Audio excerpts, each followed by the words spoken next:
Oh guys, nakita niyo yung gloves ko. Oh, ito na naman ang idadrop natin. No, puntahan nyo, iiwan ko tong gloves na dala-dala ko, no. So, importante dito, mahalaga ang makakuha ng gloves na to ay isang rider. Rider na kung saan laging nagmumotor tapos wala siyang gloves. No, yun ang sana lang, no. Sana siya yung makakuha. So ngayon, para magkaroon kayo ng idea kung saan nyo makukuha to, no. Sa aking likuran, may malaking puno niyan, sampalok. Ano ba yan? Sampalok at saka mangga. Ngayon guys, dito sa kanan, yung kalsada na yan guys, yung highway yan sa aking likuran, yan ang papuntang Bilog. No, Bilog. Alam niyo Bilog, General Trias.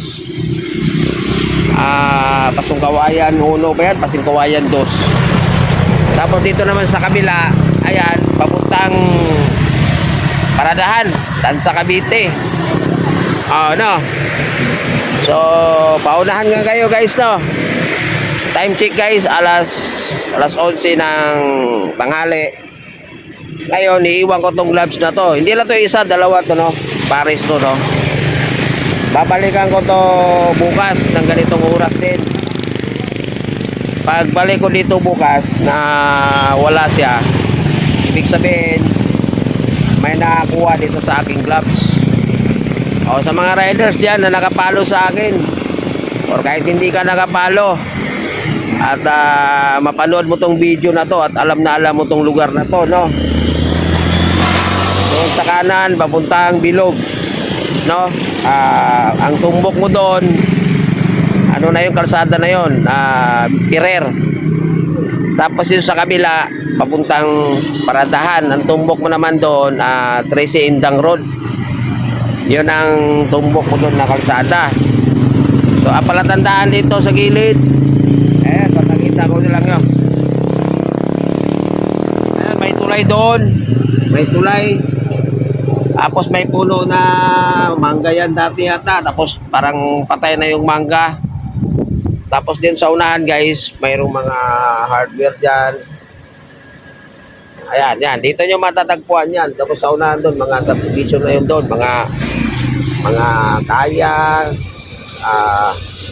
Meridians, yan. Tapos yung sa kabila namang subdivision, nandun yung Natanya. Si Aro hindi nyo mamakuha. To sayang din to guys, no. Kung malapit lang kayo dito sa kinaroroonan ko ngayon, sadyain nyo na. So ngayon, punta naman tayo doon sa punong kahoy kung saan ko siya ilalagay at saan ko siya iiwan. So tara, puntahan natin. Ayan guys, landahan lang tayo dito, no, kasi baka madulas tayo. Ayan. Ang palatandaan guys, para makuha nyo tong iniiwan kong gloves dito, ay mayroon siyang sampalok. No, ito, malaking puno yan na sampalok. Tapos may puno din siya na mangga. Ngayon, iiwan ko siya dito. Baring ko lang guys atin.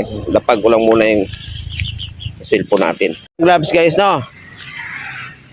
Naka-plastic pa yan. Nilalagay ko sa plastic para baka sakaling umulan, di siya mababasa. So, sana ang makapulot nito or ang makakuha nito guys ay isang, ayan guys, so ito yung baba niya. Nandito yung sasakyan ko sa baba. Tapos sana makakuha nito guys ay isang rider din na walang gloves, no, para yan, or kahit sino. Dito ko lang siya ilalapag guys. Diyan ko lang siya ilalapag, ha. So ayan, paunahan na kayo guys, sayang din yan, no, gloves yan.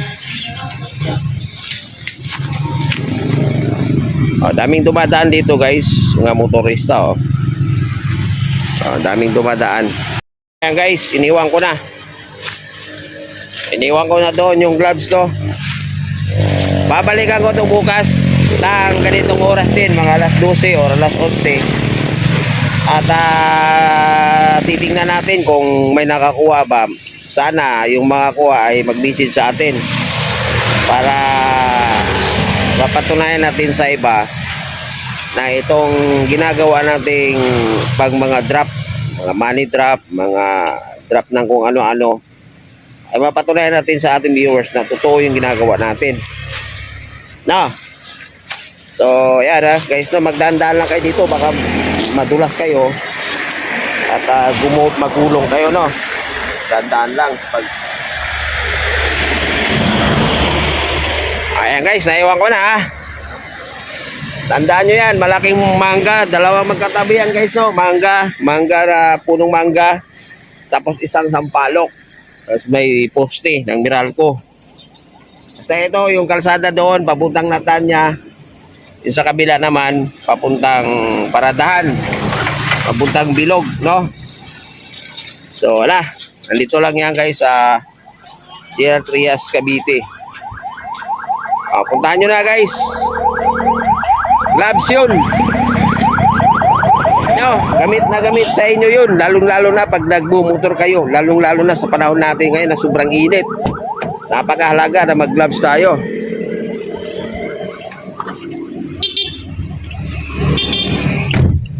Anyway guys, no, bago matapos yung video na pinanood nyo, pakipalo naman dyan. Good luck and congrats sa mga kuha ng gloves, no, motorcycle gloves na iniwan natin ito, no, drop gloves, motorcycle gloves. Good luck sa mga kuha sa inyo. And pag nakuha nyo yan, gamit na gamit sa inyo yan. Follow guys. Magandang tanghali sa ating lahat.